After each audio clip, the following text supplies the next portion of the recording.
Good afternoon, Trinidad and Tobago, and welcome to part 2 of our live on TTT discussion with the ODPM and the national response to a neighbor in distress, a case study of Trinidad and Tobago's disaster relief assistance to St. Vincent and the Grenadines. Joining us on set in studio, we have the Honorable Fitzgerald Hines, the Minister of National Security, and he will address us this afternoon. Honorable Fitzgerald Hines, sir. Thank you very much. Thank you very much for your very kind introduction, Lieutenant Commander Jean-Baptiste. Thank you very much. Citizens of Trinidad and Tobago, had it not been for the very dire circumstances that COVID-19 has put upon the world, and had it not been for my knowledge of the circumstances of the people of St. Vincent and the Grenadines over the past few months, given that this program is in the context, or being delivered in the context of the observation of Disaster Preparedness Month for Trinidad and Tobago, I would have found myself in celebratory tones. I would have found myself in celebratory tones because I had the opportunity firsthand to see what was Trinidad and Tobago's response to the people of St. Vincent in the circumstances that we are now all familiar with the eruption of the last Soufriere volcano on that island. My colleague Minister Young, sitting in this office, he would have been the one who oversaw the arrangements in support of the people of St. Vincent, and that included mobilizing the members of the Trinidad and Tobago Defense Force to participate in that mission to bring relief to the people of St. Vincent. And I take this opportunity to congratulate him and the Prime Minister, the government, for that. In the intervening period, I took the responsibility of national security, and I had the opportunity to see the troops return a few weeks ago safely from that mission. Fortunately, not one of them, though they operated in ash falling and other dangerous circumstances, every one of the 51 of them safely and not afflicted by the COVID-19 virus, nor indeed dengue fever, which I learned later became a threat to persons on that island, even in the midst of the crises that they faced. So I was very, very proud, and I was able on a daily basis, for the time I became Minister of National Security, to have heard from the leaders of the mission there through the Chief of Defense Staff, and I would have understood from those reports on a daily basis what was involved. I take this opportunity to congratulate them. I, of course, take the opportunity to congratulate the ODPM, which was the guiding hand through all of this, as it must be under law, as first responders, so to speak, in any crisis that afflicts Trinidad and Tobago, and as you could see from the the St. Vincent experience, the region. So I take the opportunity to congratulate Major General Smart, who leads this organization. And because of the importance of this organization, we, the government, chose an important and key and experienced public servant, Brigadier Major General Smart, to have led the ODPM, and I must say he did it professionally and admirably. I take the opportunity as well to congratulate members of the business community whose generosity is still manifest as we speak today, since arrangements are still being made to transship some of that generosity, tangible as it now is in containers, as a last stop or another installment to the people of St. Vincent and the Grenadines. I would have had the opportunity to hear from the Prime Minister of St. Vincent and the Grenadines directly and personally. I would have had the opportunity to hear from at least 2 ministers of government there. I would have had the opportunity to hear from our own Dr. Amory Brown, Minister of Foreign Affairs, Foreign and CARICOM Affairs. And in all of those cases, the people of St. Vincent are reportedly quite happy and very thankful to the people of Trinidad and Tobago for the outreach. The business community rallied in a matter of days in my own constituency, which has deep historical and ancestral roots to the people of St. Vincent, including yours truly. The name Hines came to my mother when she married a Vincentian many years ago, and may both their souls rest in perfect peace. When I reached out as Member of Parliament to the people of Laventille West, I saw little old ladies, ordinary folk, making small contributions. I saw business people who we reached out to making substantial contributions, all in a matter of a few days. And Laventille West contributed substantially to the relief effort in St. Vincent. And I take the opportunity to congratulate my constituency executive and all of the ordinary citizens and the people of Laventille West for your very, very generous and heartfelt expressions to our brothers and sisters in the island of St. Vincent and the Grenadines.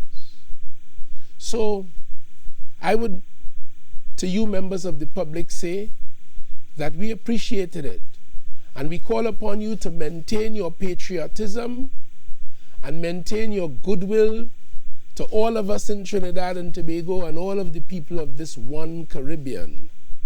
I take the opportunity to thank the Trinidad and Tobago Defense Force, which represented us on those islands in that crisis and did so, from all the reports available to me, very professionally, very stoically, and brought pride and joy to each and every one of us. I specifically thank the families of those men and women of the Defense Force, whether it was the regiment, whether it was the reserves, whether it was the Coast Guard or the Air Guard. Because all of you family members would have had to live for those weeks without your loved ones, without them coming and going to your homes on a daily basis. But you provided them comfort, you provided them encouragement and support, knowing that they were out there waving for us, holding up the red, white, and the black as they all did. So I would like to thank you all. And again, I wish the ODPM continued growth, continued strength, continued focus on the mandate that is accorded to you. I pray that you continue to serve Trinidad and Tobago and the region in the way that you have demonstrated over recent weeks. Congratulations to the ODPM and Trinidad and Tobago as we recognize Disaster Preparedness Month. Understand that the ODPM is the key national institution to lead and to direct all of our responses in disaster management. I congratulate and I thank you and thank the people of Trinidad and Tobago again. God bless, and may God bless this beautiful nation. Thank you, Honorable Minister, for those kind words. I must point that you touched on something people always forget: the families of the men deployed and women that are deployed. It's a different anxiety knowing that you're going away on a course as opposed to going away to respond to a disaster that also has COVID-19 on top of it. So hats off to those families who were patient and tolerant in that time. We also have joining us virtually, we have Dr. Mahindra Ramdeen. He's the CEO of the Trinidad and Tobago Manufacturers Association, and he would be bringing us remarks this afternoon on their role as an association as to how they operated to this national response to our neighbor in distress. For those of us who want to leave comments, there's TTT Live online, and a little later on we'll be taking calls. at 622-4010. So I now hand you over to Dr. Ramdeen, CEO of the TTMA. Good afternoon to you. Good afternoon to your audience. Good afternoon, Minister, and every other person on the panel. I'm speaking on behalf of the Board of Directors, the President of the TTMA, and the entire membership and fraternity of the business community of Trinidad and Tobago that belongs to the membership of the TTMA. And to say that we are always ready and willing to assist and engage in corporate social responsibility to help those in need. We have always done this in the past, step up to the plate to provide assistance to those entities, companies, people that have been affected by any kind of natural disaster, and not only on a national level, on a regional level as well to our brothers and sisters. We have done this in the past with Grenada, with Haiti, with other islands in the Caribbean chain. And in this particular regard, it was relatively easy for us to do it because we recognize the synergies with the Caribbean economies doing well. It only has a redundant benefit to all of us who belong to the CARICOM and the Caribbean region. So it was important for us not to see one of our member states, brother or sister state, having to go through this kind of disaster without us in Trinidad and Tobago doing what we can to pledge our support and give generously towards allowing them to recover fully and back on their feet in as quickly a period of time as possible.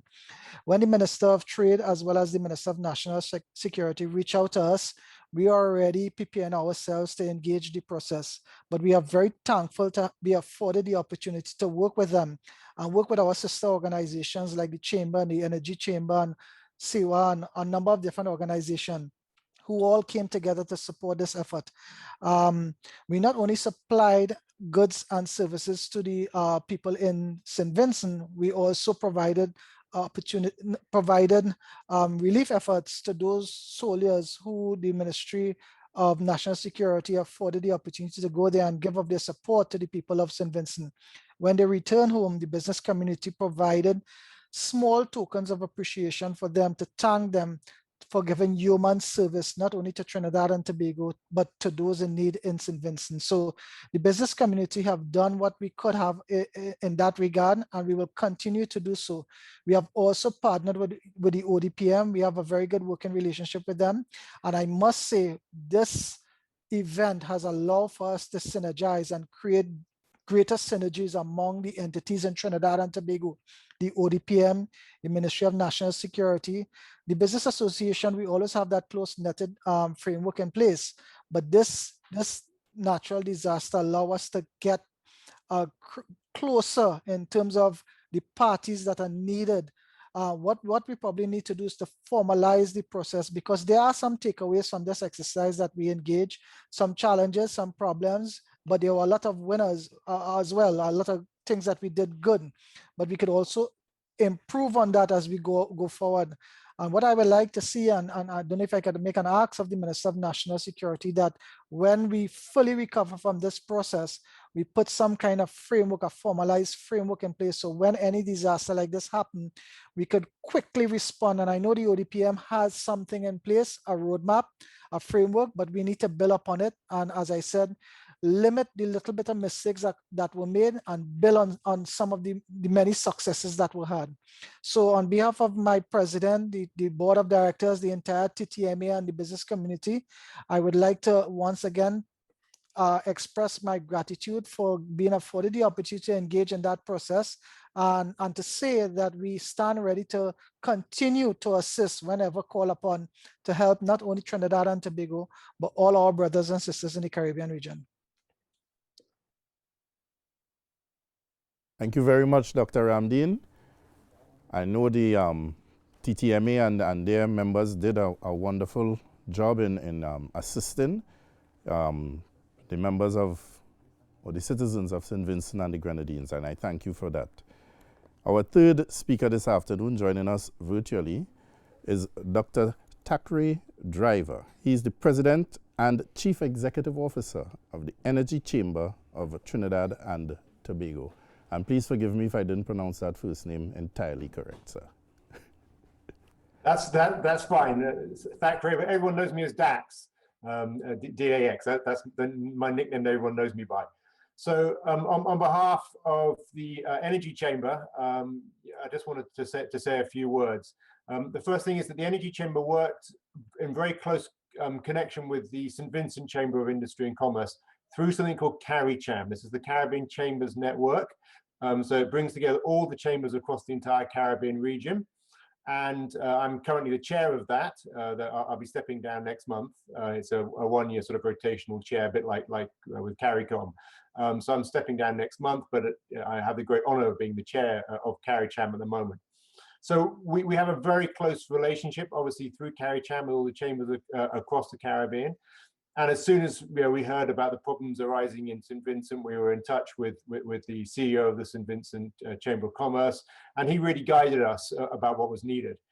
The first thing that came up as a big need was water. The ash fall, this volcanic ash, I think when I've seen it online, you sort of hear about ash and think it's just like sort of ash from an ordinary fire, but it's almost like cement dust.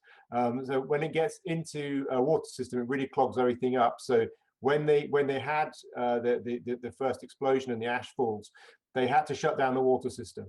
Now that meant that they just didn't have water for most of the population, and that was the very urgent, immediate issue.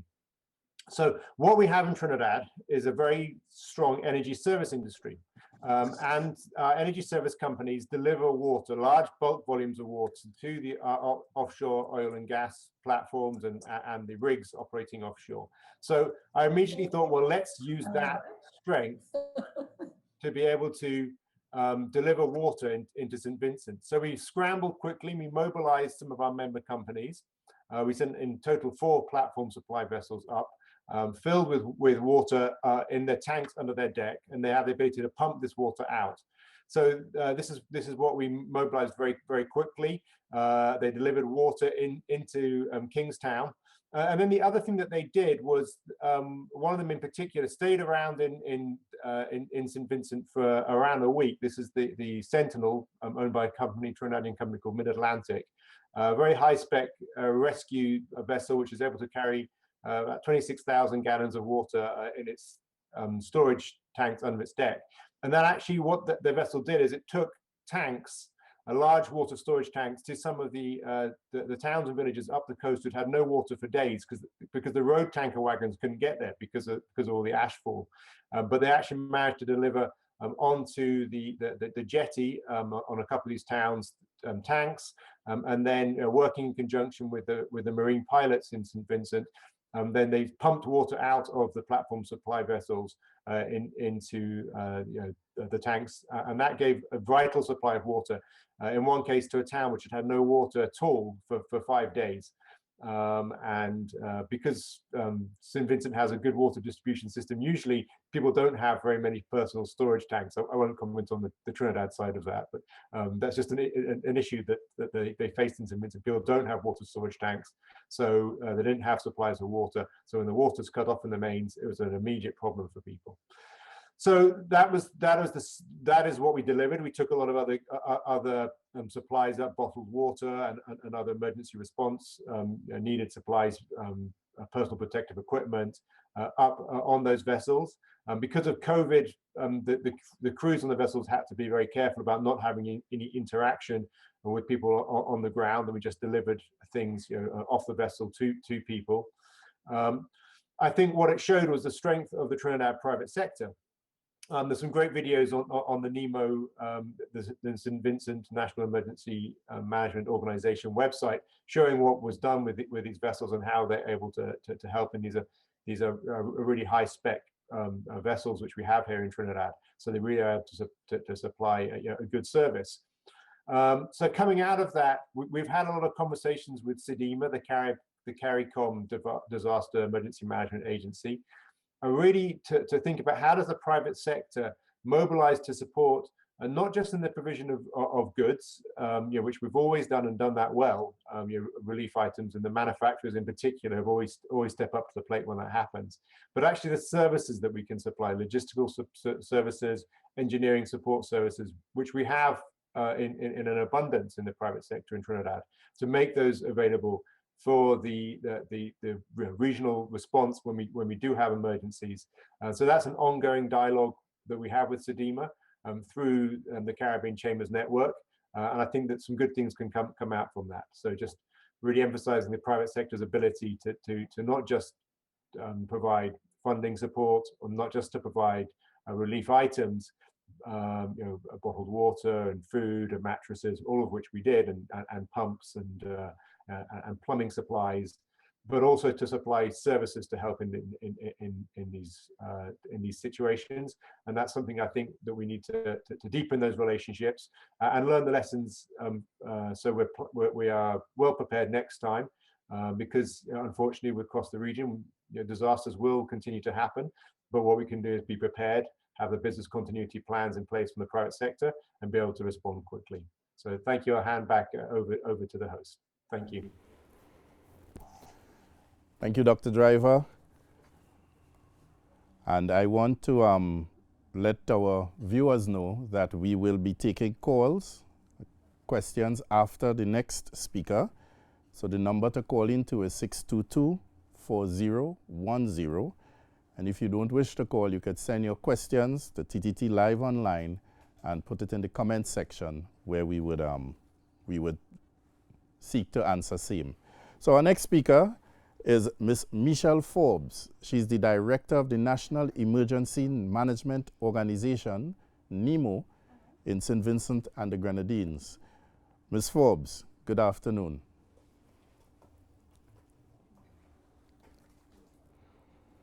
You may have to unmute your mic, ma'am.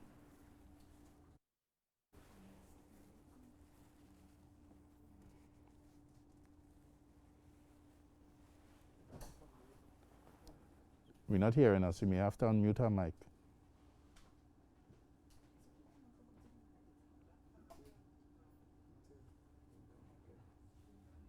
All right. Ms. Forbes, you may have to unmute your mic. We're not hearing you. We're not hearing you. All right, you'll have to unmute your mic. We're not hearing you. All right, so what we'll do is, while we work out those technical difficulties, we will look at taking some questions and or calls, whichever we have available. And our lines open.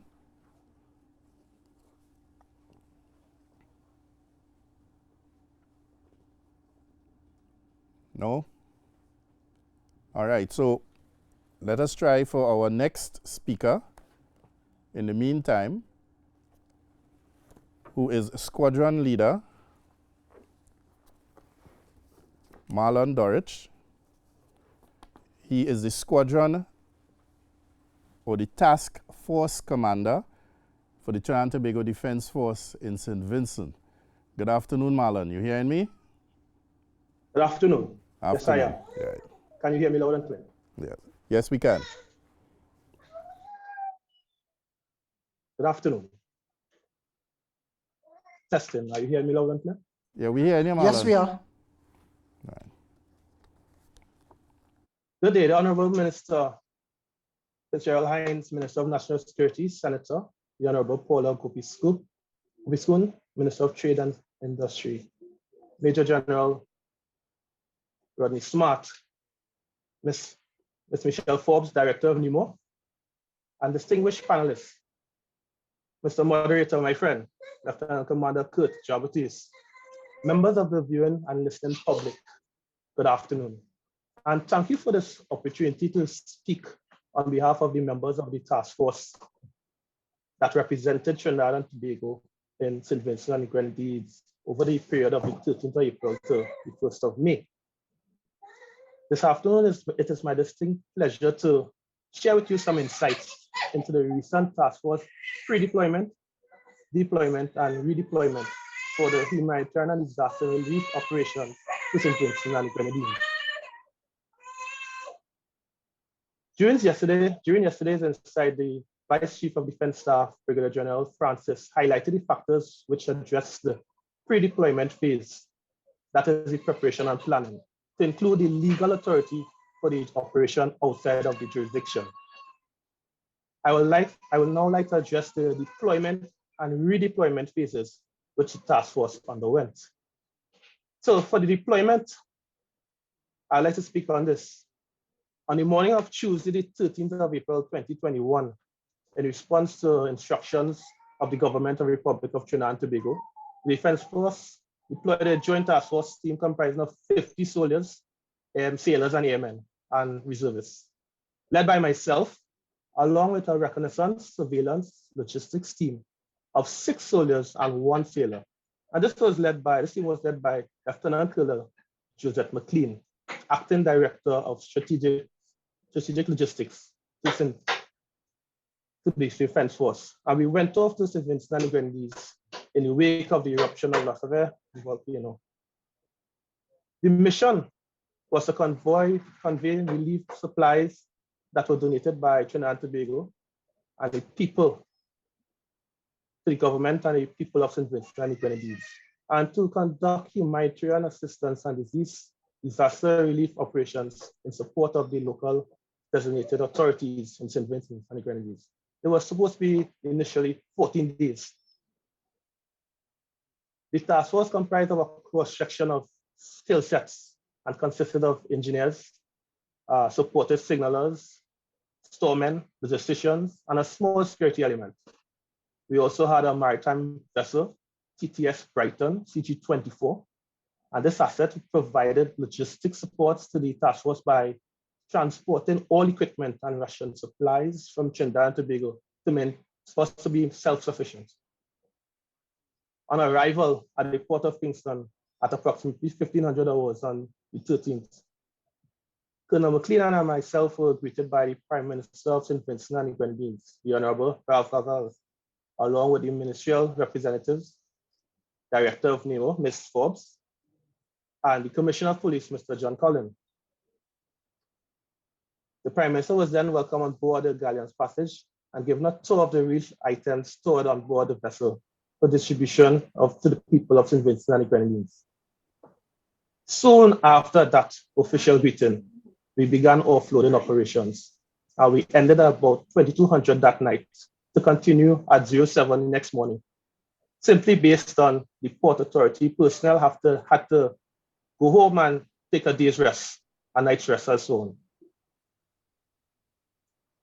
The following day, to get a better appreciation of the situation in St. Vincent and the Grenadines, the RSLT and the task force command group, we met with the director again, Ms. Forbes, and the Commissioner of Police, Mr. John, to determine our roles and responsibilities to identify the area of operation and to effectively bring the country back in its state by providing what we could best do.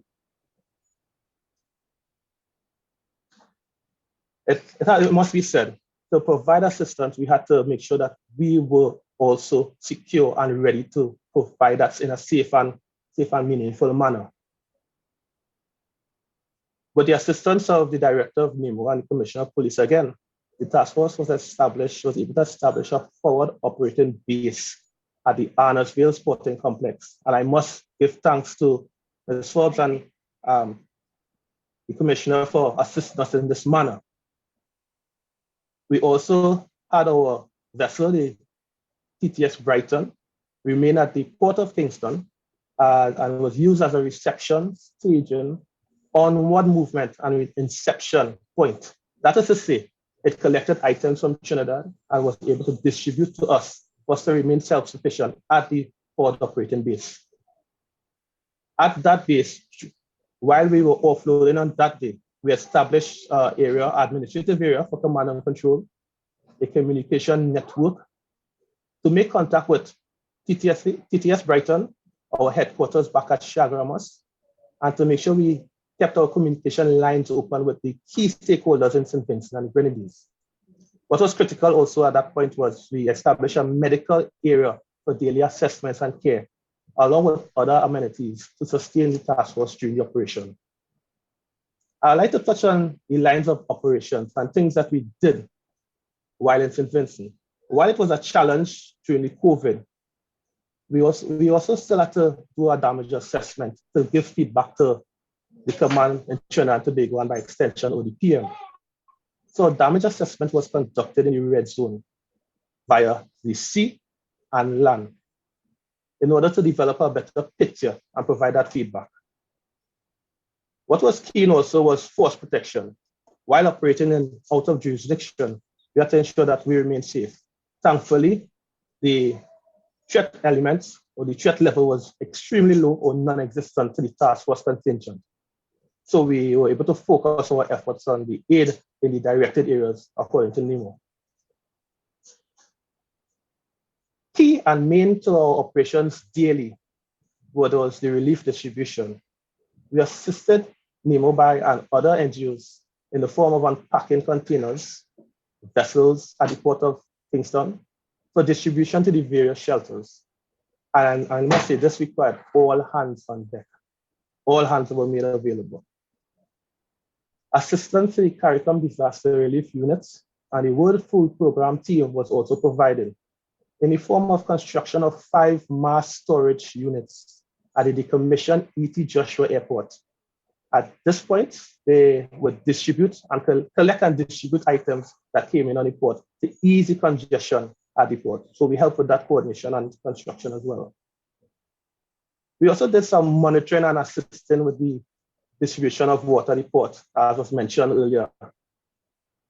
There were also 3 water trucks loaned for distribution from Trinidad and Tobago, and we had to help with the maintenance of that and coordinating and monitoring of that delivery throughout the country. Again, here, NEMO, deliberate and direct contact with NEMO made this possible. To bring all things together, we had daily brief. Meetings were held daily at NEMO Emergency Operations Center with all leading agencies to establish and complete the tasks and to develop operational picture for the following day. One of the concepts of operations that was key and paramount was safety. Safety was of utmost importance. Due to the ongoing COVID-19 pandemic, PCR tests were administered to all task force personnel before departing to St. Vincent and the Grenadines. And upon arrival at St. Vincent, we made sure and employed that all PPE, washing of hands, and daily sanitization of the accommodation, equipment, and vehicles was enforced. This also meant limited movement, unfortunately. So we did not get to enjoy the tourist aspects, what was left there of St. Vincent and the Grenadines. Outdoor activity and sporting activities had to be reduced to indoor activities due to the presence of volcanic ash in the area of operation. Also, again, I want to reiterate the low threat level to the contingent of Trinidad and Tobago. We were really welcomed by the citizens of St. Vincent and the Grenadines, and this allowed us to really remain vigilant at the same time and provide the necessary guidance to the 1 or 2 people that may have want to disrupt the operations. However, it was very limited. So that was the deployment aspect of the task force and the operations we conducted. And then we next had the redeployment stage, which was simply a reverse of what we did to enter into the area of operation in St. Vincent and the Grenadines. When we were given the directive to return to home, it was a simple matter of preparing all the assets, the material, packing them for shipment back to Trinidad. This also included the psychological preparation of members of the task force and their families. And I'm grateful to the minister for mentioning that the families of the soldiers, sailors, airmen, and reservists must be commended for their support that they provided, because the men and women had to leave at short notice to see and aid the citizens of the St. Vincent and Grenadines. So after about 19 days, the task force departed St. Vincent and the Grenadines, which was and returned on the 1st of May. And that was only after the second shipment of supplies was offloaded from the MV Galleon's passage. Thank you for this opportunity to have serve and represent the Republic of Trinidad and Tobago during this period of uncertainty. It is important to note that members of the task force worked relentlessly. They are all proud and they feel privileged to have been part of the HADR operations in support of our regional brothers and sisters. Thank you.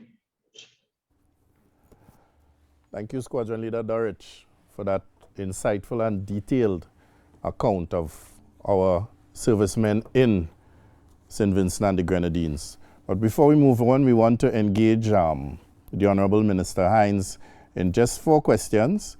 And the first question is, are our Caribbean neighbors going to coordinate the same way to help Trinidad and Tobago if a disaster happens here? Minister? Thank you very much, Lieutenant Commander Jean-Baptiste, for that question.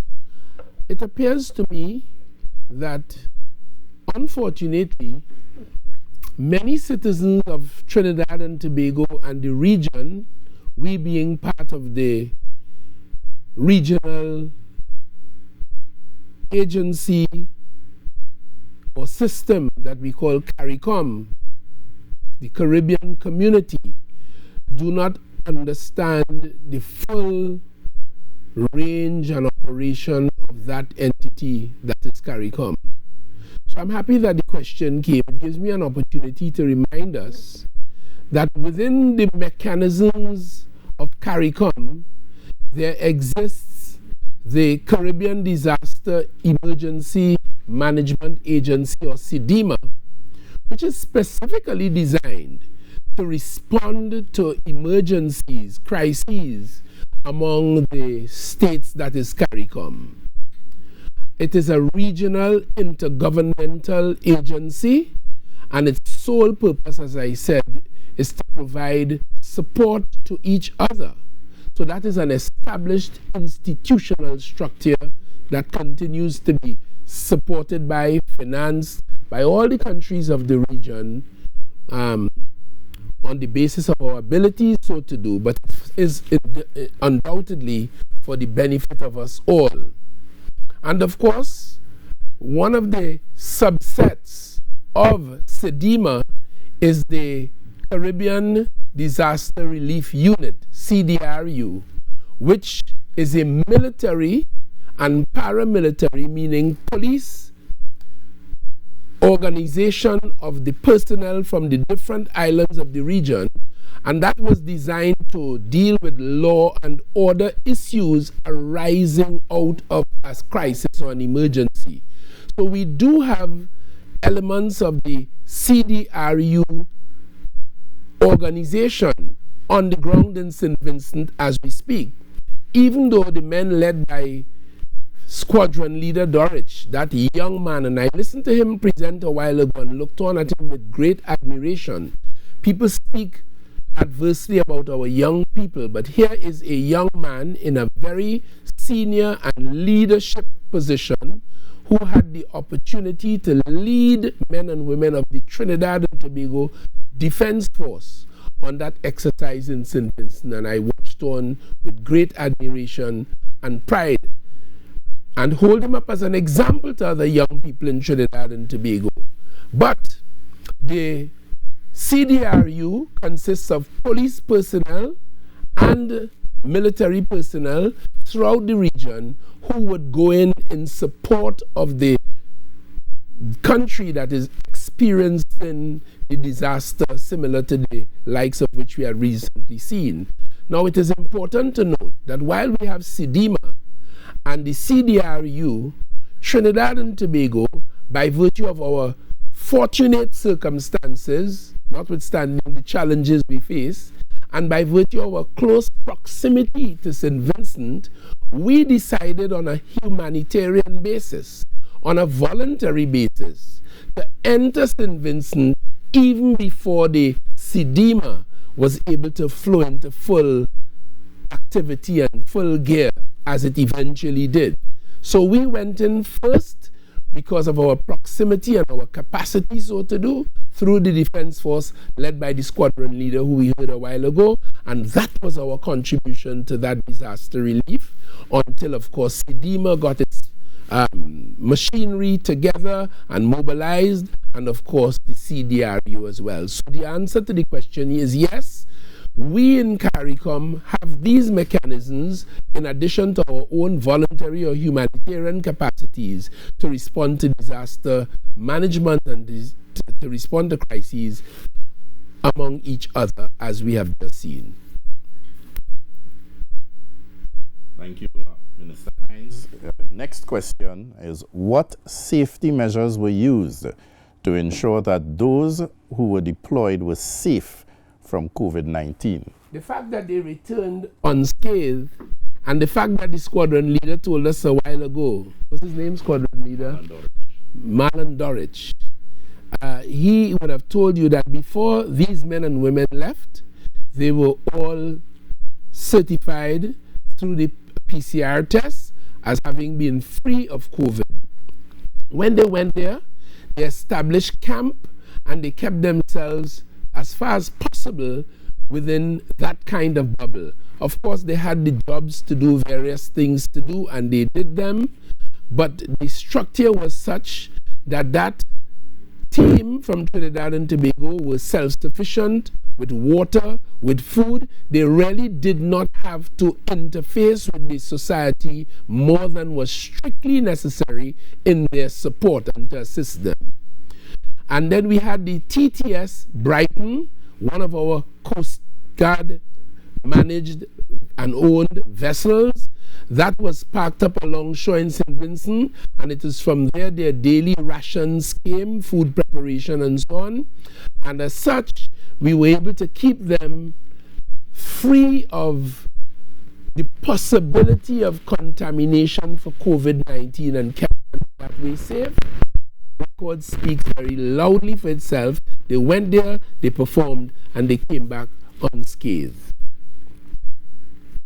Thank you. Thank you, Minister Hines. Questions keep rolling in. And of course, if I may go ahead. If you don't mind, sorry yes. about that. And when they came back, all put into a bio bubble in quarantine for the 14 days that was requisite, and it was only thereafter they were allowed, having been tested, to continue to have been free of COVID-19, assimilating the rest of the society. Yes. Thank you. All right, we'll be taking a break at this point in time. Whether wet or dry season, hazards can strike without warning, causing you or your family to quickly evacuate. You may not have the time to grab the essentials. Be sure to have your grab-and-go bag in easily accessible locations. Here are the top 7 categories that should be included and tailored to your family's need. 1. Non-perishable food items, water and utensils. 2. First aid kit and extra medication. 3. Personalized items. 4. Change of clothing and comfortable footwear. 5. Copies of important documents such as birth papers and certificates. 6. Cash and small bills. And 7. Tools, safety items and equipment. For more information on how to be ready, visit odpm.gov.tt. A message from the ODPM.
and welcome back to our discussion on our preparedness for the St. Vincent and the Grenadines disaster. Our next speaker this afternoon is Mr. Keon White. He's the Relief Officer of the Office of Disaster Preparedness and Management, and he is going to address us this afternoon. Mr. White. Good afternoon.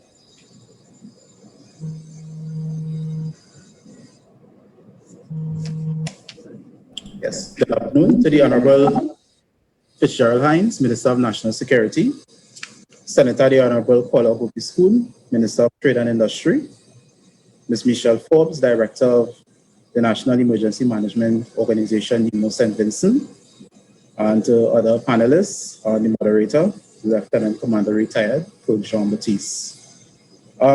Just allow me a moment on behalf of the ODPM to highlight some of the operational activities undertaken by the ODPM with respect to the St. Vincent and the Grenadine relief efforts. Before I go into the operational aspects, just want to highlight the fact that one of the things that we have done at the ODPM was put a lot of emphasis on situational awareness. What that required was continuous collaboration and communication with agencies such as CDMA, NEMO, UE Seismic, which gave us a greater picture, sense of what was going on in St. Vincent. So when we had the eruption on April the 9th, after months of monitoring, what would have happened, the then Minister of National Security, Honorable Stuart Young, would have given directives that the ODPM was to lead the national response to the St. Vincent and the Grenadines, and that we were appointed to coordinate national response. Given that mandate, one of the first objectives of the ODPM was to establish national relief centers throughout Trinidad and Tobago. And within mere hours, by the following day, we were able to set up 16 relief centers. Within the following days, we established an additional 4 collection centers, bringing the total to 19 collection centers, 17 across Trinidad and 2 in Tobago.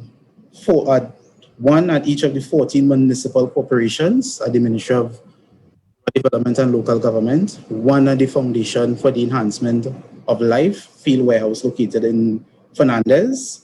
We also had 1 at the Adventist Development and Relief Agency facility in St. Augustine.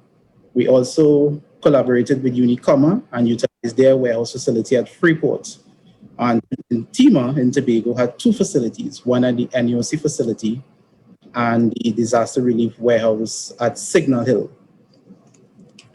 Important to note was at this time when we set up the collection centers, was the publication of the preliminary needs list, which was developed and published by NEMO through CDMA.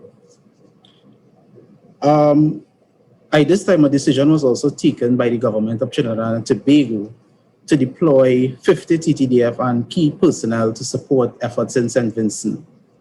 And given the urgent need for the items to be dispatched, a decision was taken to utilize the MV Galleon's passage. When the ODPM was instructed and when this information came to us, we had to engage agencies such as the Trinidad and Tobago Defense Force, the National Infrastructure Development Corporation, NEDCO, the Port Authority of Trinidad and Tobago, the Trinidad Inter-Island Transportation Company, the Ministry of Trade and Industry, and some private sector organizations as well. Important to note, we started loading the MV Galleon's passage on the 12th, which would have been the Monday before the vessel was scheduled to depart. Now, we had a lot of land movement, basically, because we had to move items from the collection centers to the Port of Port of Spain. So loading, as I said, commenced on the 12th. And one important thing to note here was the very short turnaround time that we had.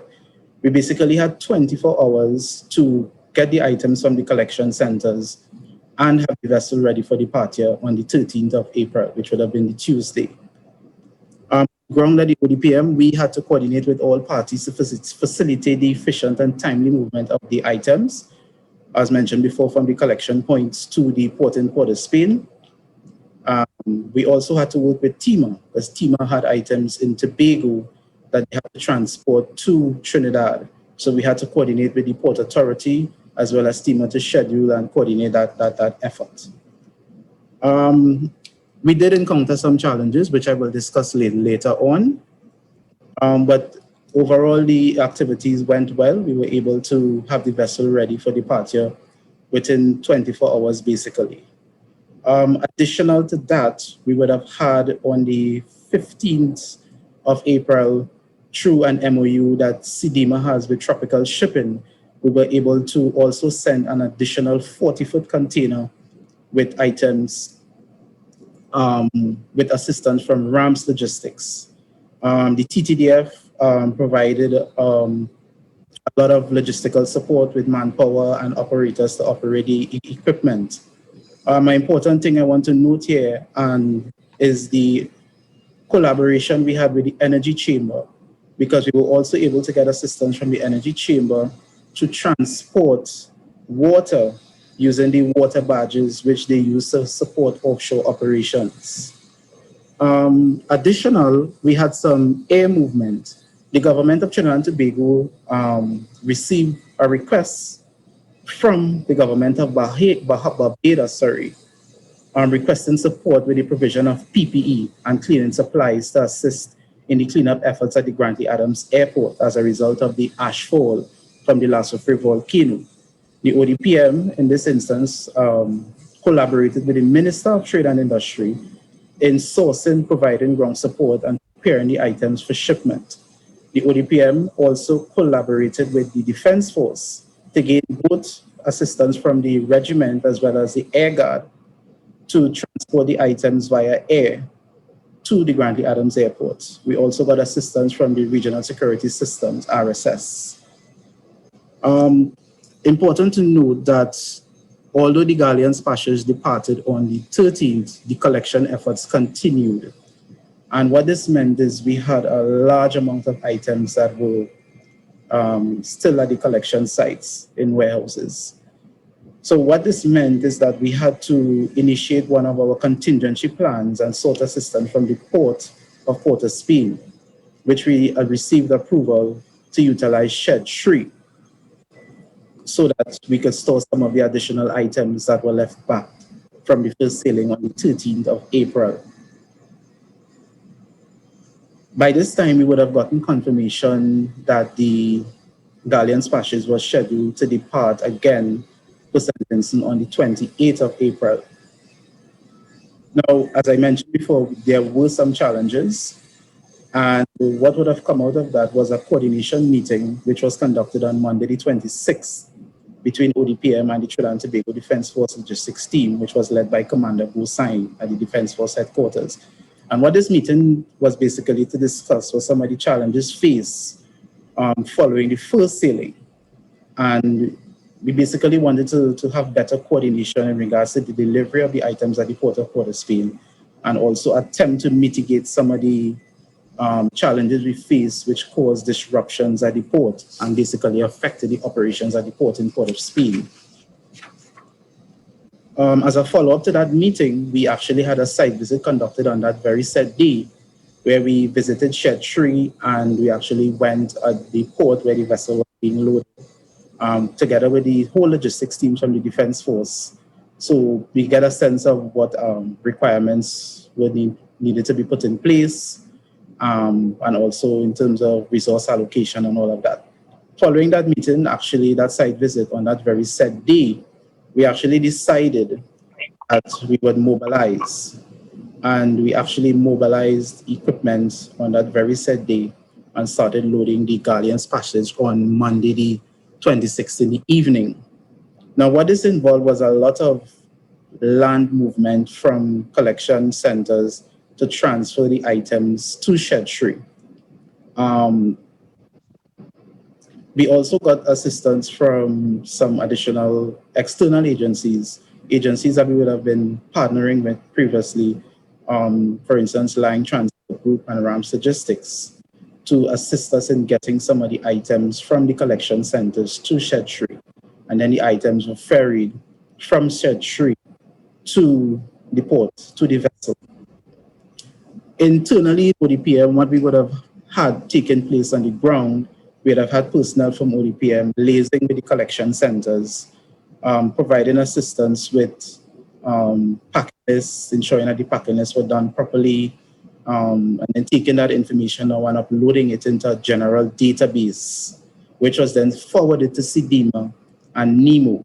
Now, one of the things I want to highlight to the public, Trinidad and Tobago, there were some concerns about how detailed we wanted the packing list to be prepared. But I think a lot of persons didn't understand that this information was critical to the operations at NEMO as well as CDIMA. It basically gave them a general sense of what items were coming to the island before the items arrived, and use this information now to make adjustments to the needs list. So that was just one of the concerns that we had from the public in terms of persons not preparing the packing list properly. Internally in ODPM, we also collated information and was compiling shipping documents, coordinating with agencies regarding scheduling of deliveries at the site and liaising directly with CDIMA. The second sailing, to note, one of the takeaways or one of the significant changes was the departure time. The vessel would have departed at 23:30 hours with 335 metric tons of relief and supplies. This night sailing would equate to early morning arrival in St. Vincent, thus allowing for longer daylight operations for the offloading of the vessel.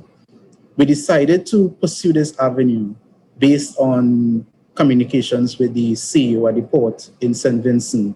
On the first sailing, what would have happened, the vessel would have arrived in the evening, which meant that offloading the vessel took place in the night.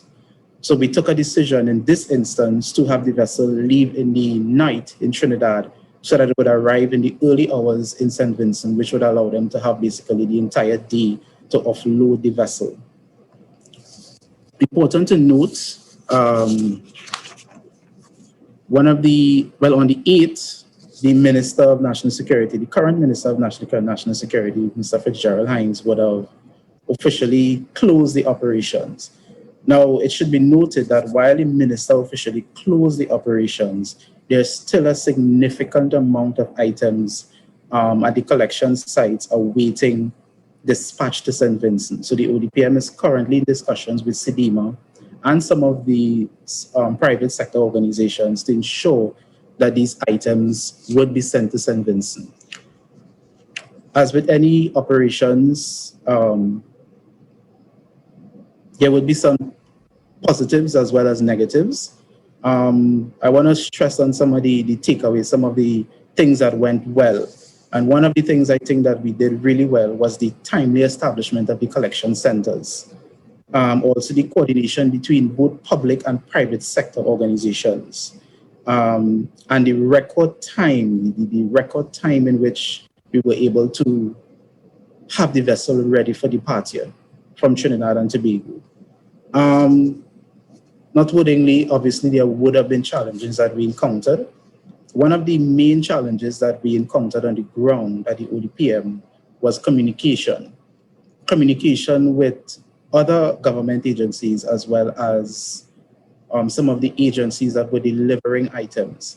What would have transpired in some instances was when the word got around that we were loading the vessel, some of the agencies took it upon themselves to come directly to the port without informing us at the ODPM.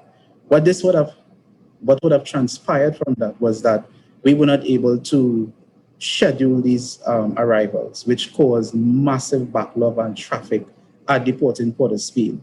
And ultimately, this resulted in the activities and operations at the port being affected. Another issue we had was delivery schedules.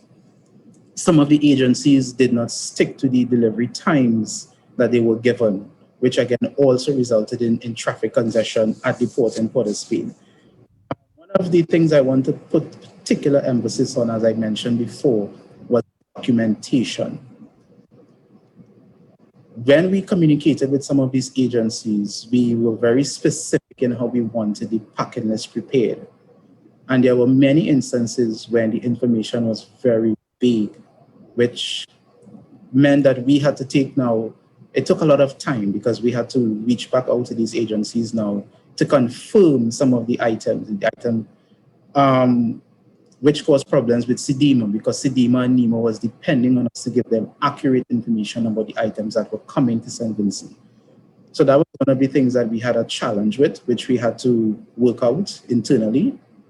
Another challenge we faced, and the Defense Force could also speak on this, was how some of the pallets were packaged. In some instances, we had to break pallets and repackage and wrap over pallets because of how the items came to the port. One was a safety issue as well. And then there were height requirements with respect to the MV Galleon's passage. Another challenge we faced was also the resource allocation. Because we had so many collection sites, it meant that we had to have equipment and manpower at all the collection sites. So that posed a challenge. It meant we had to have forklifts as well as operators at all the collection sites. We had to collaborate very closely with the Trinidad and Tobago Defense Force to ensure that we had the necessary resources at these collection sites so that it would not affect the operations. One of the challenges we also faced, and one of the things that we needed to be mindful of as well, was that we were operating in the context of COVID-19. So it meant that, for instance, at some of the collection sites, we were not in a position to have as many persons on the ground as we would have had previously, for instance, when we had the relief efforts for the Bahamas. As well as we had to work around some of the restrictions we had on the port with regards to the time that that we were given to conduct activities at the port. So this, we had to be in constant communication with the Port Authority as well as NITCO. Some of the action items coming out of this, moving forward, as mentioned by Sewa Titi, I believe, was the need for the development of MOUs. What this exercise emphasized was that we really need to develop MOUs with some of these private sector organizations, as well as conduct training with regards to preparation of documents, how to pack pallets, how to label them. So these are some of the things that we need to take away from the exercise. So basically that is just a general sense of what would have transpired from the ODPM's perspective. Thank you.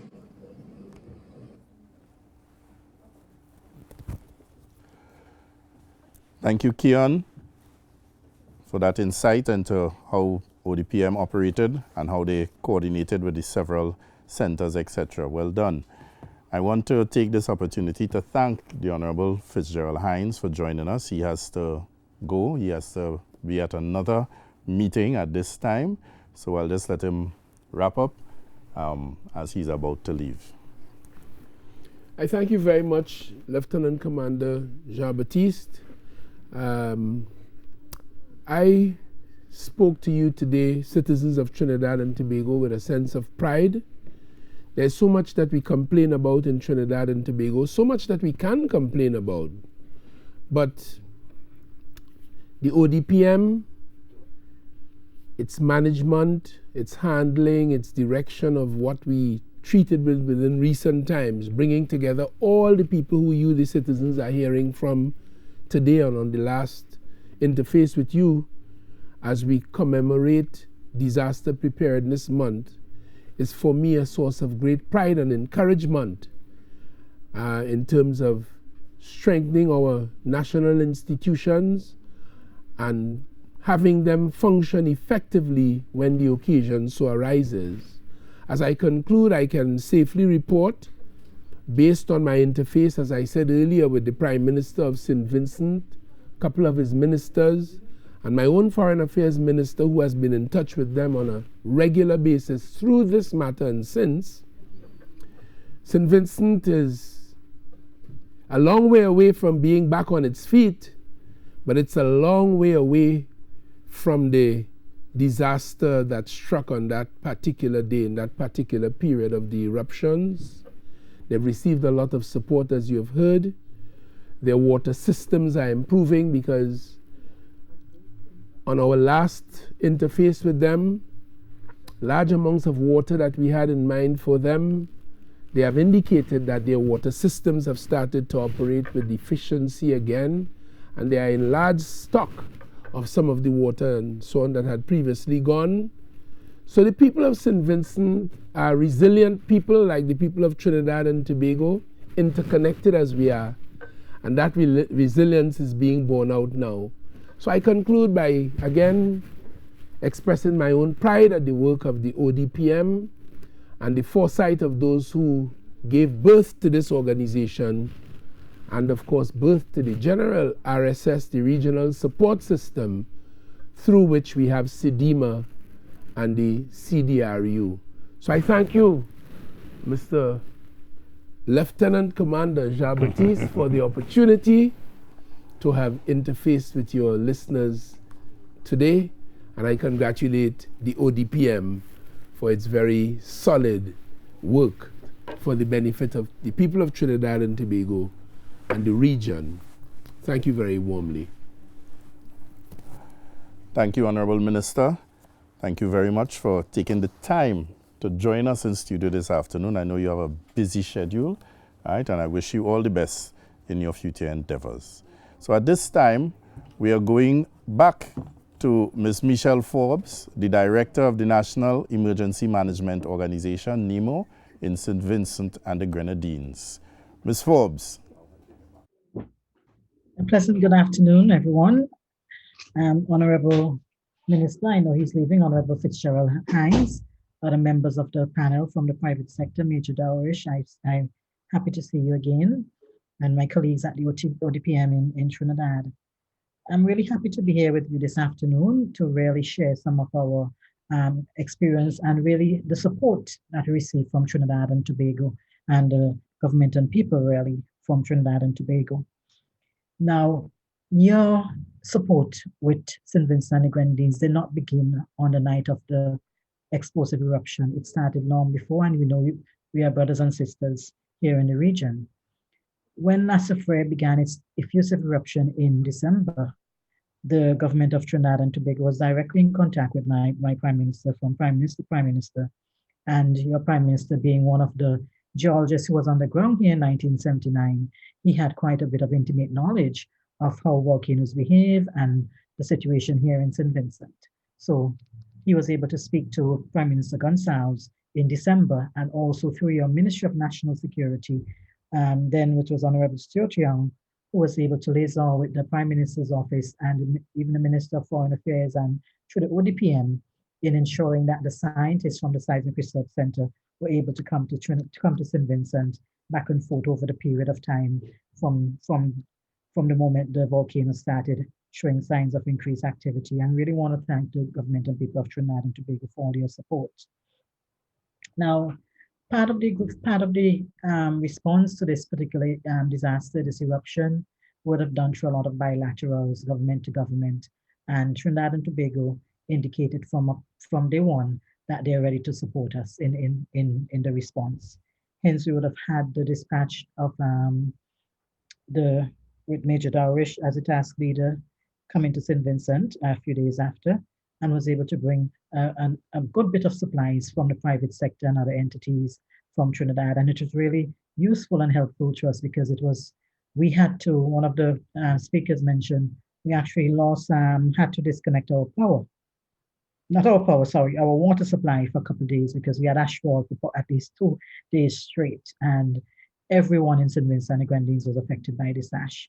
So whether you were displaced from the zones or the communities closest to the volcano, you definitely had the impact of the ash, with the water system being shut down. And the Central Water and Sewage Authority had already indicated to the customers here that this is going to happen once we have any explosive eruption and ashfall. So with the private sector donations, we were able to use the water, especially in emergency shelters. Just think of having over 4,000 persons in emergency shelters, and the water is shut down because the tanks will not last very long once you have any other potable water system there. So the bulk water, everything was able to come into good use from the donations from Trinidad. I must say here, this is not the first time that Trinidad and Tobago is assisting the people of St. Vincent and the Grenadines. In particular, in 2010, after Hurricane Thomas, and after the 2013 floods, you were some of the first neighbors, brothers and sisters to support St. Vincent and the Grenadines following the hurricane, following the floods, 2010 and 2013. And you have continued to support through your technical assistance, the technical support, the teams that you have sent to St. Vincent over the years. Now, in terms of the response, I really want to zero in of how we use some of your team members coming to St. Vincent. With Task Force Commander Darish and his team, they were able to support, especially in the logistics component, the setting up of the World Food Program tents, mobile storage units at Annesville, at the old decommissioned airport, Titi Joshua. And they were instrumental in supporting the World Food Program in establishing those mobile units, and also the logistics support at the port. And that is really critical because with the amount of relief, number of vessels coming in day-to-day, logistics support and coordination at the port was really, really critical. Because sometimes you have vessels arriving that you don't even know that they're arriving, or you have items arriving that you don't know what is actually on board. And I heard one of my colleagues from ODPM speaking about about what you have on the manifest and what you actually bring to the table for package to in the area of relief, which can pose quite a challenge. So the Task Force Commander and his team, they were able to support in the logistics part of it at the port, and generally in the operations at in and around St. Vincent, in collaboration with the police from the Royal St. Vincent and the Grenadines Police Force. Now, the private sector, I must say that we're pleased with the private sector. I'll have some challenges later on. Pleased with the private sector, tremendous support that we have received from the private sector in Trinidad and Tobago, whether it's through their own counterparts here in St. Vincent, may not necessarily be directly to NEMO. It was an excellent effort. And I say that because through this relief effort, based on our needs list, because we would have circulated our needs list. We had a needs list actually since about January. What we know we would need to support a massive operations like this. So ODPM, Major General Smart and his team, they were able to have this needs list was already up front based on the scenario we were looking at. And thanks to the various private sector, you stuck to the needs list. You did not send any unwanted or unsolicited goods, which was really helpful for us so that we didn't have to worry about any extra items that came and we didn't know what to do with them. So really thank you for sticking to that needs list. Now, later on, we would have had several other, after the task force left, we had two vessels coming to St. Vincent, and then we also had the CARICOM Disaster Relief Unit team, which is actually on the ground and being headed by a Trinidadian soldier, Colonel Hills. And that particular team has been part of the regional response mechanism, and we must flag some of our institutions and structures in the region that really work through the Caribbean Disaster Emergency Management Agency. And all the disaster offices and the police departments, the Army, the Defense Force throughout the region that are part of this system, we must commend them for always having the officers and the soldiers ready to support this regional mechanism called the CARICOM Disaster Relief Unit. Even though this Trinidad and Tobago is not generally part of the RSS member states, they're definitely part of the CARICOM Disaster Relief Unit. And Colonel Hills is leading that team here in St. Vincent, and they have rendered quite a bit of support to St. Vincent through the Emergency Operations Center, to the operations out at the logistics hub, supporting the emergency shelters, delivering of food supplies, and general support in doing some recce's and reconnaissance by land throughout the areas that have been impacted, and their support has really, really been tremendous, so much so that we have asked an extension, and I don't think the government of Trinidad and Tobago have extended that for, I think, at least 4 of your soldiers to continue until June here with us. So that support is really tremendous, and we cannot really downplay that whole regional response mechanism where we all support each other in times of emergency, and you're able to support St. Vincent and the Grenadines in particular. I want to commend Major General Smart and his team. From day one, they have been in contact with the disaster office, and that's what we do. We speak to each other. We understand our needs. We understand the challenges that we each face, and we're able to understand how to respond and how to coordinate a little better. So what we do not want for ourselves, we do not want to happen to another disaster office, because it becomes extremely busy and can be overwhelming at times when we have emergencies. Now, in some of the challenges we would have had in this particular operation, of course, the COVID-19 challenge. In deploying persons to a country that has been impacted, you always have to look at what is happening in the country in terms of the pandemic. We were a bit worried, yes, with Trinidad. We saw the cases increasing, and we were a bit worried on how would we interact with the troops from those countries, and it was of some concern for us. But of course, we had to have the COVID-19 protocols where the officers had to come with their COVID-19 tests, and we actually ensure that we adhere to some of the COVID-19 protocols, or all of them, whether wearing a mask, the PPEs, and other protocols, because it's important for us. Our health security is still important, even though during the pandemic. One of the challenges that we would have had is that we probably were not informed ahead of time what were the skill sets coming with these teams, so that we might have been able to think of how we utilize them a bit more, in which areas that we could have placed them. So we were not sure of some of the skill sets that were coming. But in the end, Task Force Commander Dorish and his team really fitted in quite nicely, and really was just there to support the national system, because that's how we fit in the region. One of the things we had some challenges. We did not, even though ODPM tried their best to give us the information on what was contained on the ships, we still had some challenges. We did not know quantities. We did not know what was coming. And importantly, we didn't know who. We thought everything was assigned to Nemo until we got to the ship, when we recognized there were a lot of packages for other entities that we did not know about. And that is one of the challenges we have in relief operations in the region, where we often have to deal with a lot of side packages or personal packages, which really kind of can bog down the system in times of emergencies. And that's something we discuss at the national level and the regional level all the time, because we are faced with these issues. But overall, as I wrap up, the support from the government and people of Trinidad and Tobago has been tremendous. You continue to support us in all areas of operation, from the science, your Seismic Research Center, right down to the actual field operations here in St. Vincent and Grenadines. On behalf of the government and people, I really want to express my thanks to you for all your support during this emergency. It's not over. The volcano is still very much active, still very much busy, even though we have started our cleanup and some persons have started returning home. It's quite a busy time for us here in St. Vincent. So thank you for all your support during this effort.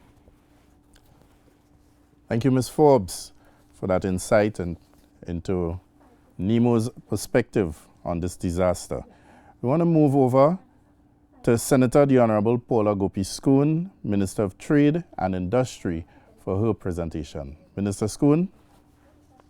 Thank you very much. Let me just make sure that you're hearing me.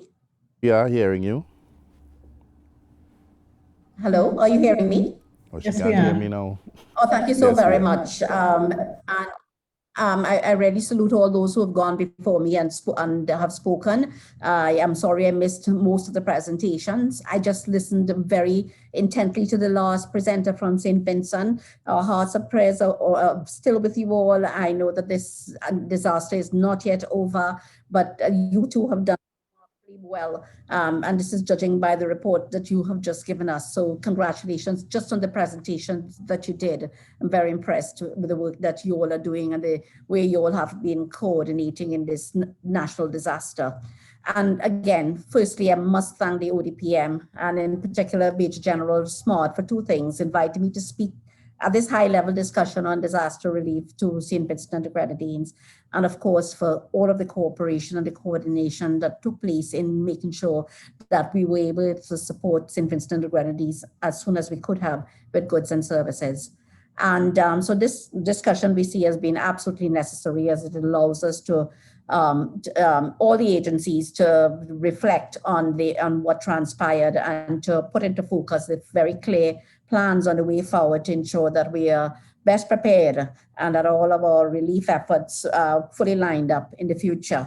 And especially now that we're hearing from the TT Met office that we have officially entered the rain season and we know what those rains can bring to us. So I know that you are keen on hearing the involvement of the Ministry of Trade and Industry in the entire relief effort with St. Vincent. And as minister, I can tell you that I provided oversight. I would say that was my role, and ensured that there was ongoing collaboration between ODPM and the private sector of Trinidad and Tobago. I think it may have been on a Friday or by the Friday that we would have realized that the effects of the volcano were extremely serious. And by that evening, I know Minister Young would have been in touch with me. It's a good thing, quite fortuitous that I had been in the ministry at 6 something in that evening, and that all of my colleagues and heads of agencies, that the TTME, Trinidad and Tobago Manufacturers Association, Trinidad and Tobago, the Trinidad and Tobago Chamber of Industry and Commerce, and the Bankers Association of Trinidad and Tobago, the Energy Chamber of Trinidad and Tobago, all of them were easily accessible at that hour of the evening, and that I was able to make personal calls to them immediately. Hey guys, we really have to try to begin to coordinate this with ODPM. On instruction of Minister Young and the Honourable Prime Minister. And we followed that very night with sending out formal communication to all of those organizations that I just spoke of, the Bankers Association, the Manufacturers Association, the Chamber, and of course the Energy Chamber as well. And from the very next morning, we would have had thank God for the advancement we've made with technology. And we were able to have these Zoom meetings, and the very next morning with all of the heads of chambers, and a committee was established immediately, also including, I forgot their name as well, to name them, sorry, the AmCham, the American Chamber of Commerce in Trinidad and Tobago. So the very next morning, all the heads of these institutions were together in a meeting. And certainly you would have heard from Dr. Ramesh Ramdeen from the TTME and Dr. Dax Driver, who were all part of this and were in fact very instrumental in this committee. So immediately they would have all reached out to their membership to align by that time with the list of items that we would have been given through ODPM, but from SEDEMA. So we had a sense of what we were going after in terms of aid. But what took place, as you would imagine, it was on a Saturday and Sunday during a pandemic, so that not all of these manufacturers were in operation. Many decisions could not have been taken. We didn't think so at that time. And what happened is immediately, and I also placed personal calls to the larger organizations, heads of larger organizations, some of them being out of the country. And it's amazing that everyone really pulled together their support, and we would be right away. We saw that, look, we are going to be able to get these essentials out, some of them at least before the weekend, to begin to gather them.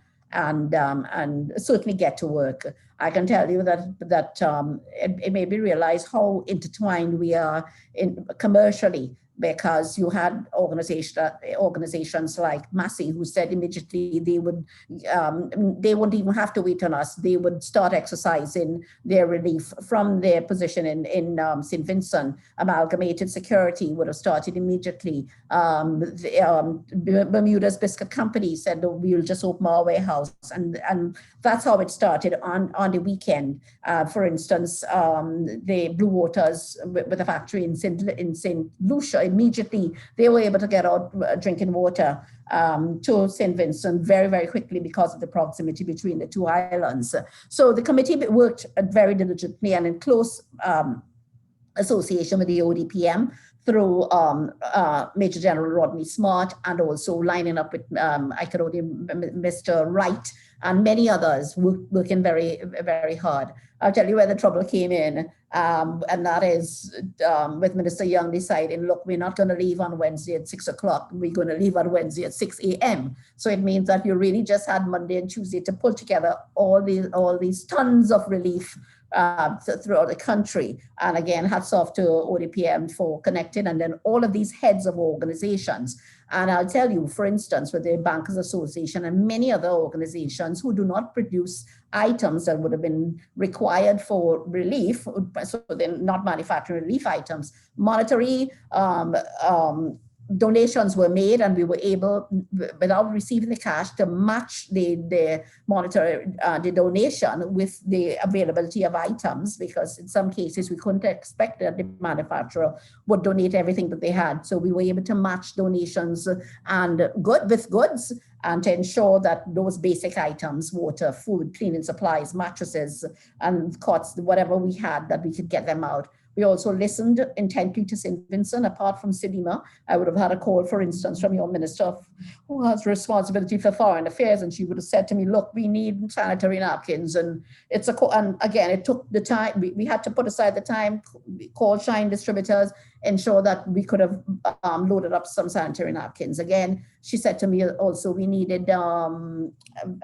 inhalers, and right away we were able to speak to Smith Robertson, who said we will donate 2,000 inhalers, and we made sure that those items got onto the vessel as well.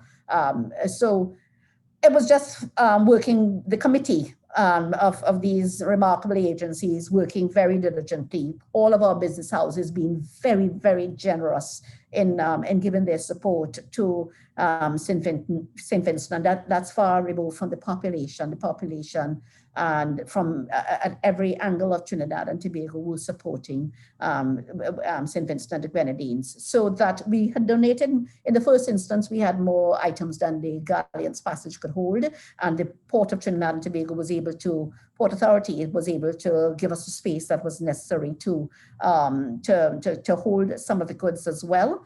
And again, Major General Smart would have been instrumental in ensuring all of these ensuring the arrangements took place. And we were asked in the middle of all of that to assist Barbados. They too, shortly after the first sailing, and before I get to Barbados, it would have been that, I must hail him out here, and this is the Energy Chamber head, Dax Driver, for taking on he too had been in communication, not only with Sedima, but with also the private sector association there, and would have recognized that potable water was important, was needed, bulk water, and of course they got there. He was able to coordinate with all of their energy vessels. This is a tremendous sacrifice by these owners of these vessels to give up their vessels, give up to pay for the fuel, to pay for to pay for the personnel to make these trips, and to make sure, and it required a lot of coordination to ensure that to the northernmost point of St. Vincent, which was most affected. I think those were the kinds of areas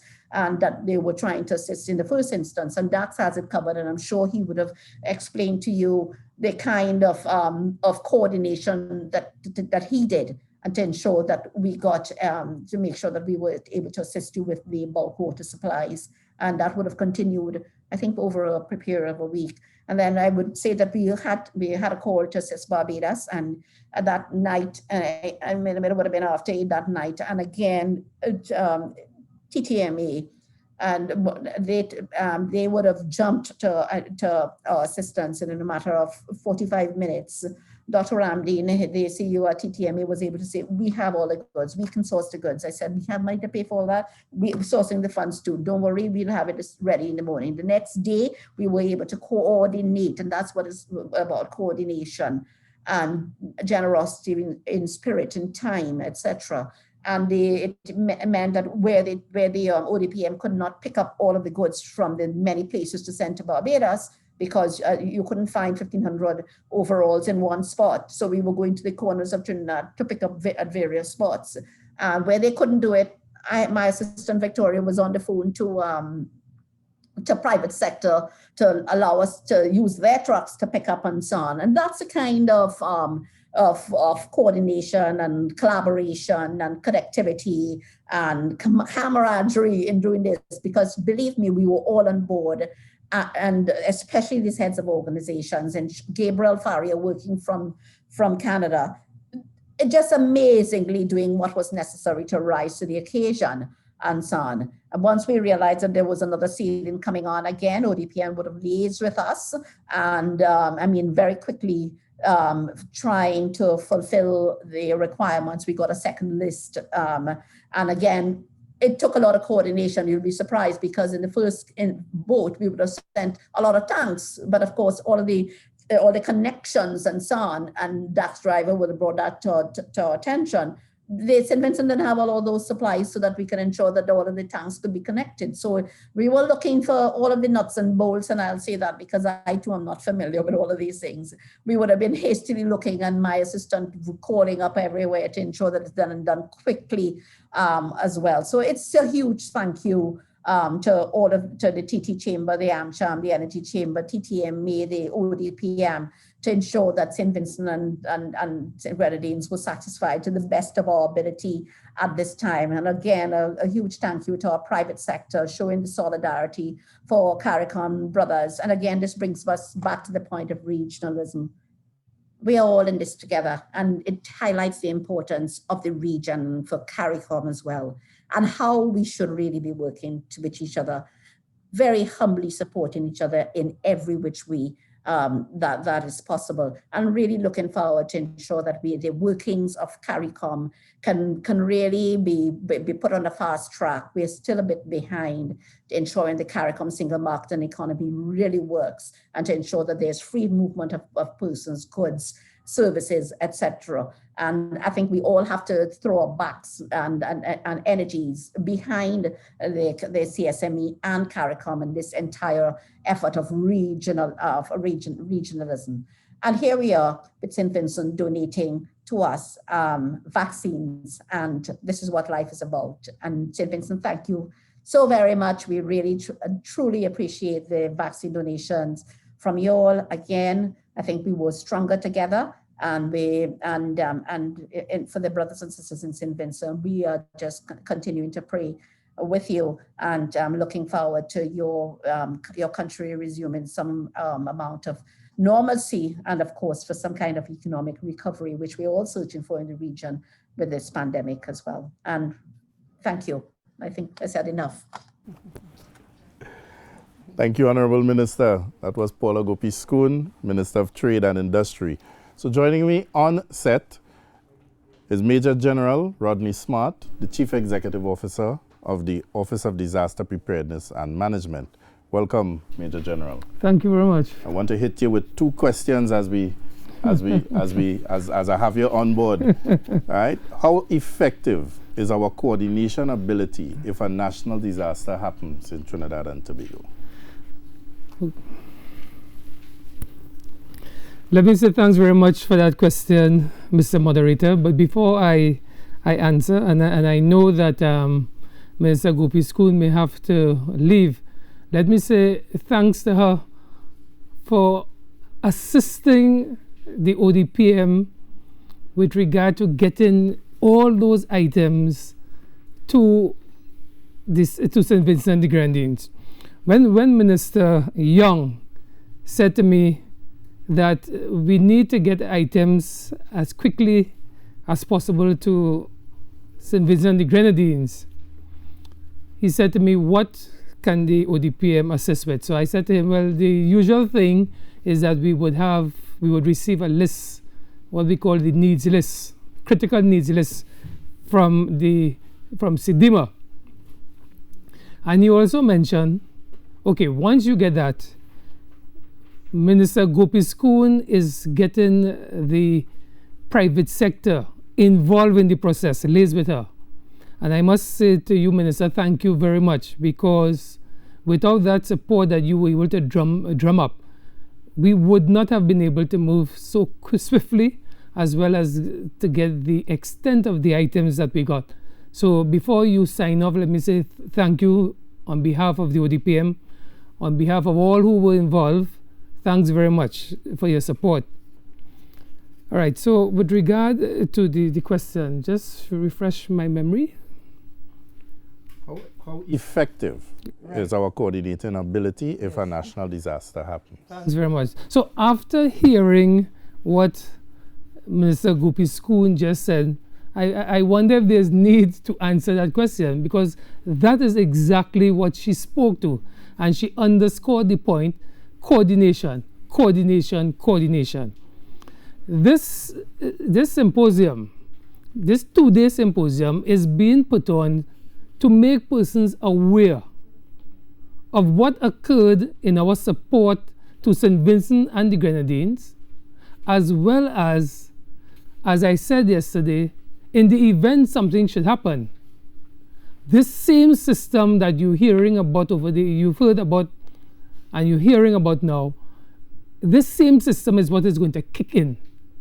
So I use the term, it will kick in reverse. And we just heard from the minister that St. Vincent and the Grenadines provided to Trinidad and Tobago vaccines. So they are now supporting us, and through bringing it into our system, it is going to be distributed throughout Trinidad and Tobago. That is one small example of what could happen in the event Trinidad and Tobago needs to get support from outside. So to answer the question more directly, very well coordinated, and it is through situations such as what we just supported in St. Vincent and the Grenadines. It is through these systems that we have established these frameworks that have been, you may have heard me say yesterday, this is what we exercised last year. Learning from what had happened in Hurricane Dorian in the Bahamas, we looked at where the deficiencies lie and decided we are going to structure Trinidad and Tobago system more rigidly, taking an all of society approach. So it is very well coordinated, and I think the minister just underscored it. I also should take the opportunity to say thanks to Ms. Forbes, who spoke about that relationship in the Caribbean. So if it is the support has to come from outside, we are sure that countries like St. Vincent and the Grenadines will be there to support us. Thank you very much. And thank you for the question. So I'm going to introduce our next speaker, and I would invite persons to remember that they can call in. We'll take calls soon after, 622-4010.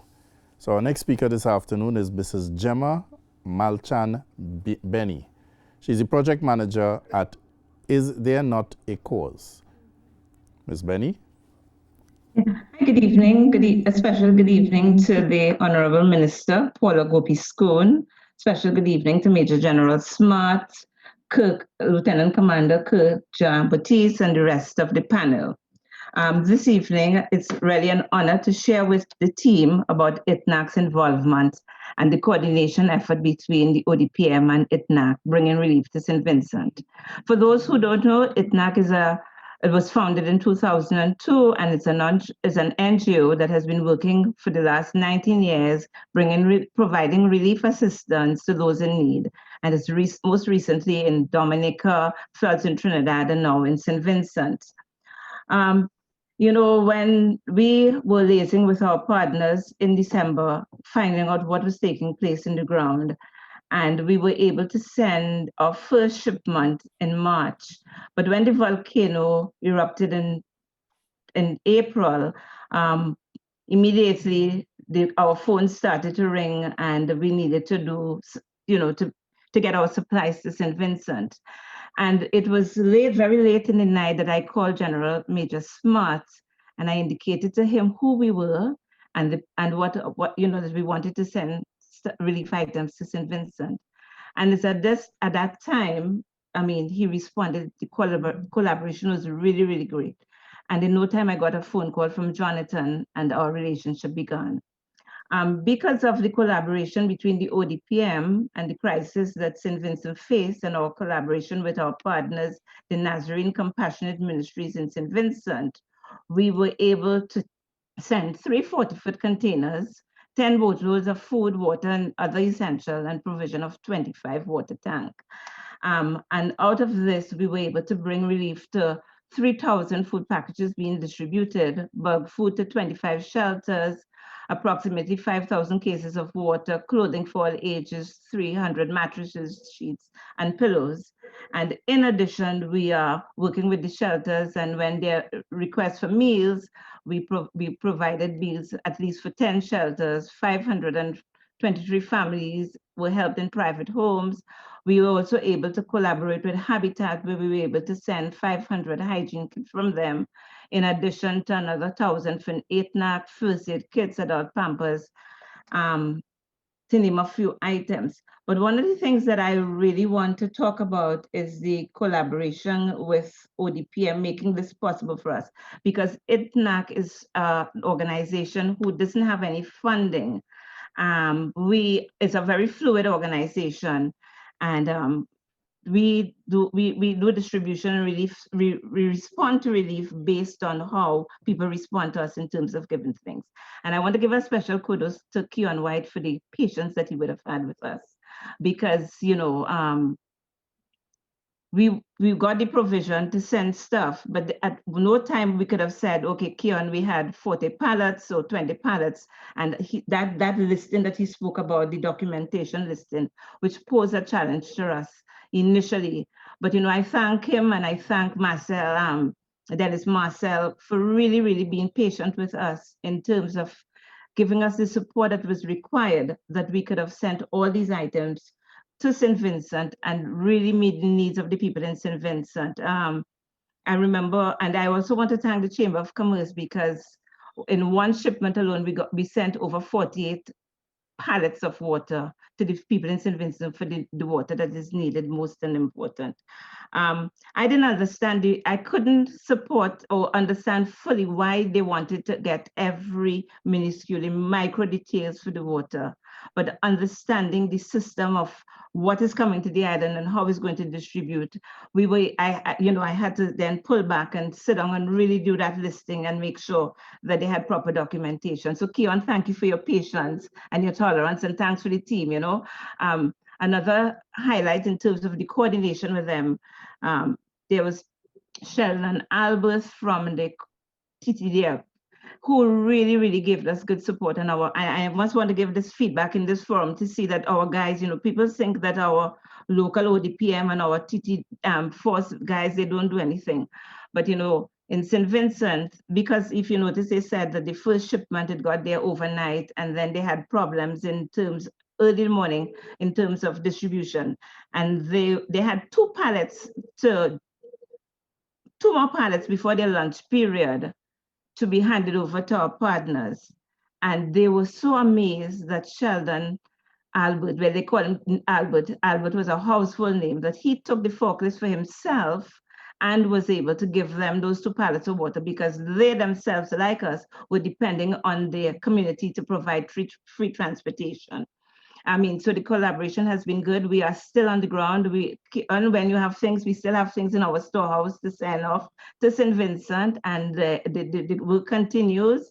So I really want to thank everyone who have supported us, and we are an organization who doesn't have any funding, but we have a lot of support and a lot of respect because of the work that we've done. And we are happy to collaborate in this effort in bringing relief to all those. And I really, really want to thank everyone for us partnering with our Caribbean brothers. We never know what could happen to Trinidad, and because we have sown, I'm confident we're going to receive good support. So I want to thank everyone in this forum, and let's continue to be our brother's keeper, and let's continue to learn from all that we would have gone, all the errors, all the shortfalls that we have learned, so that we can have a proper template in going forward. Thank you very much. Thank you very much, Ms. Benny. Thank you very much. All right, and we look forward to your continued support. So we are coming close to the end of our program this afternoon, and I would invite Major General Smart to give some closing remarks and closing statements, and probably tell us what's next after Hurricane, after the month of May is over, after the preparedness month is over.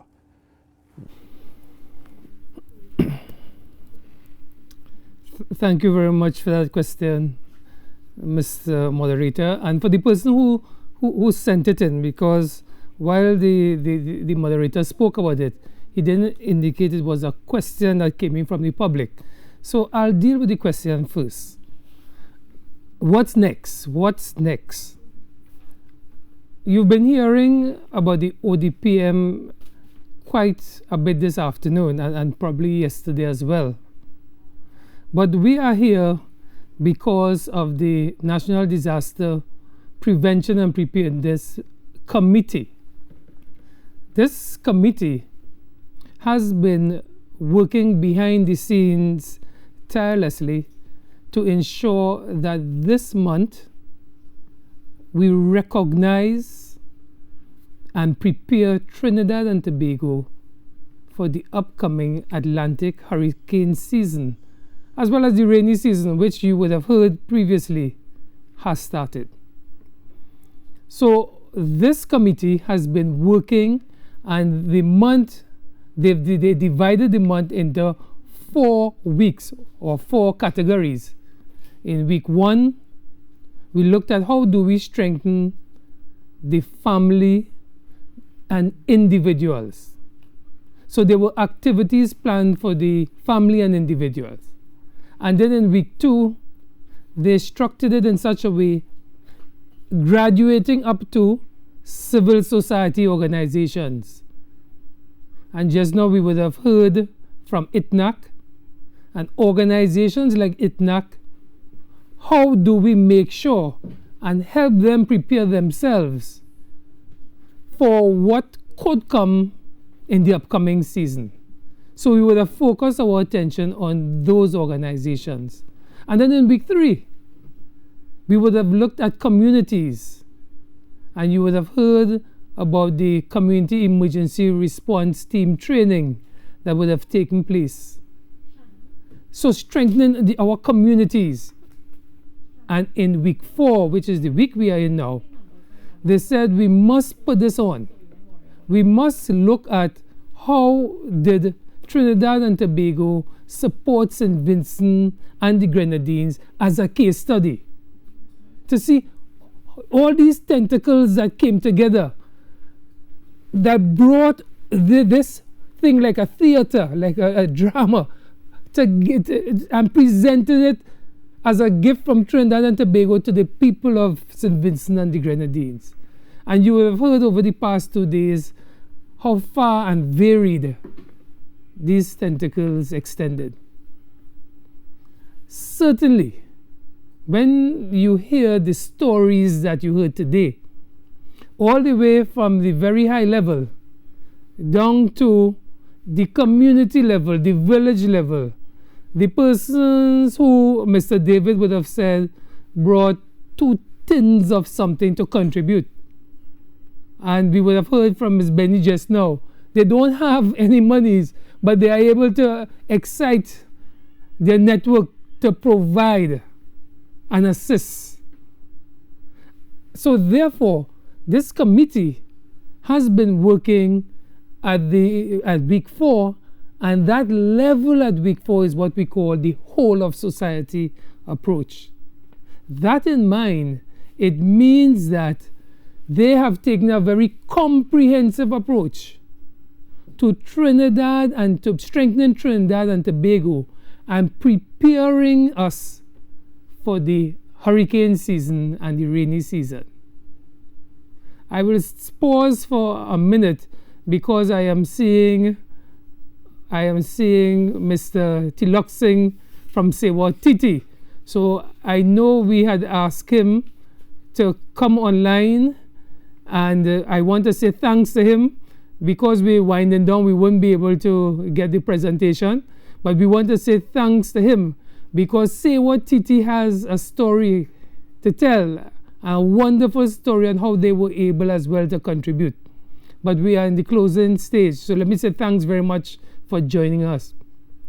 So as I was indicating, in this 4th week, the whole of society approach comes together.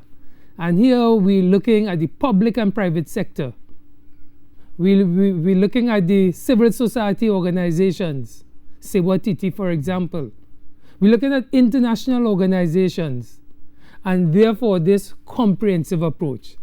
And I therefore want to say thanks to the committee.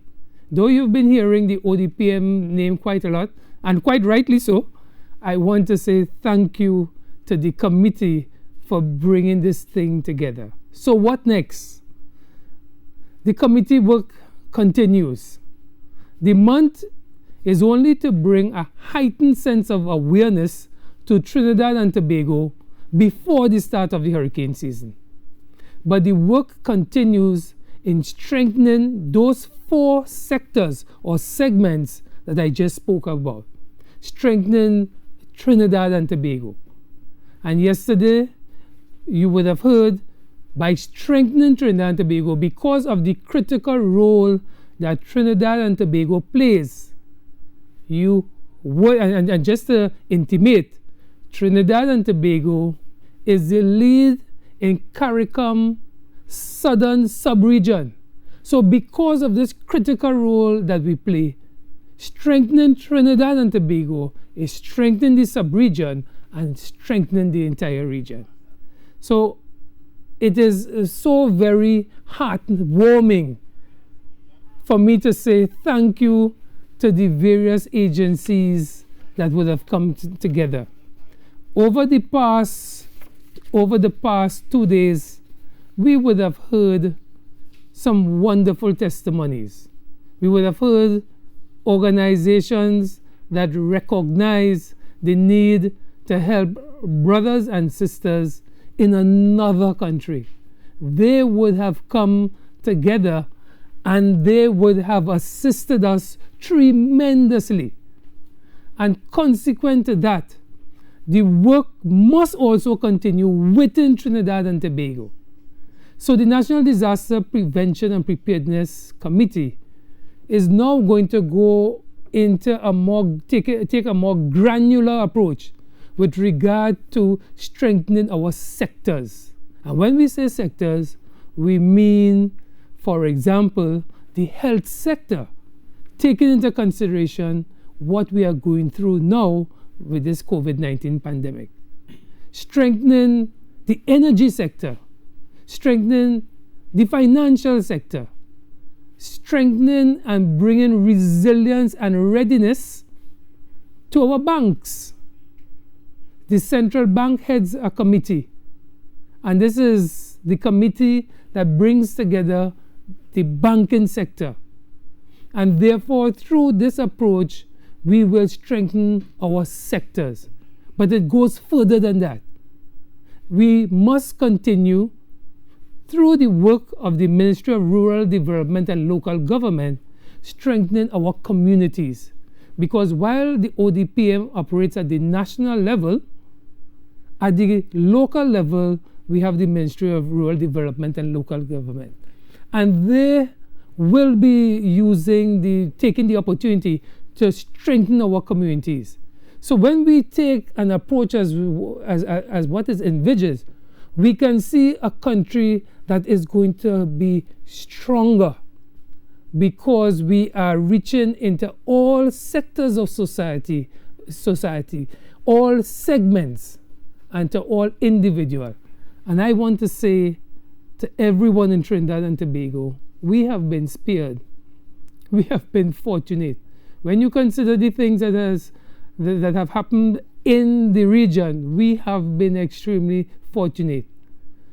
I want to say, please let us continue and not become complacent. Let us learn from the experiences of our neighbors and ensure that we prepare Trinidad and Tobago and become more resilient. In closing, I want to say thank you and highlight 1 or 2 individuals and organizations for the work over the past 2 days. I'll start with the Prime Minister, the Honorable Kit Rowley, for agreeing to free up his ministers to provide us with the in-depth information about what would have occurred that would have initiated the whole process. I should also say thanks to the Honorable Fitzgerald Hines, the Member of Parliament of Laventille, and the Minister of National Security. Today we would have heard from him how his constituents would have come together and how he would have taken over from Minister Stuart Young. And I want to say thank you as well to Minister Stuart Young, who at the time was the Minister of National Security. And even after he left and went to the Ministry of Energy and Energy Industries, he continued to support the movement. Of course, you would have heard the testimony of Senator the Honorable Gopi Schoon. And thank you for rallying the private sector, Minister. To our presenters over the past few days, Brigadier General Dexter Francis, Squadron Leader Marlon Dorich, Mr. Alan Stewart, Mr. Jerry David, Mr. Keon White, Ms. Michelle Forbes, thank you for your presentations. You were able to provide us with that perspective from the national agency's point of view. The University of the West Indies, Dr. Joseph, the director of the UE Seismic Research Center, Dr. Driver from the private sector, as well as Dr. Mahindra Ramdeen, the CEO of the TTMA, civil society organization we would have heard just now from Ms. Malchan Benny. To my moderator, thank you very much. You did a wonderful job today. We must say thanks to this TTT crew for having us in studio and helping us design this program. To the staff of the ODPM, you heard some names called, but behind that there was a whole group of persons supporting this initiative. And thank you for the work that you did for St. Vincent and the Grenadines. To the team that would have put this on, thank you. And most importantly in all of this, thank you, Trinidad and Tobago. You have done a wonderful job. Thank you for supporting us. We look forward to your continued support. Let us get Trinidad and Tobago ready. Let us become more resilient. I thank you. Thank you very much. That's all the time we have this afternoon. We want to thank the entire viewing public, staff at TTT, the ODPM. Ladies and gentlemen, do have a wonderful and safe afternoon. God bless.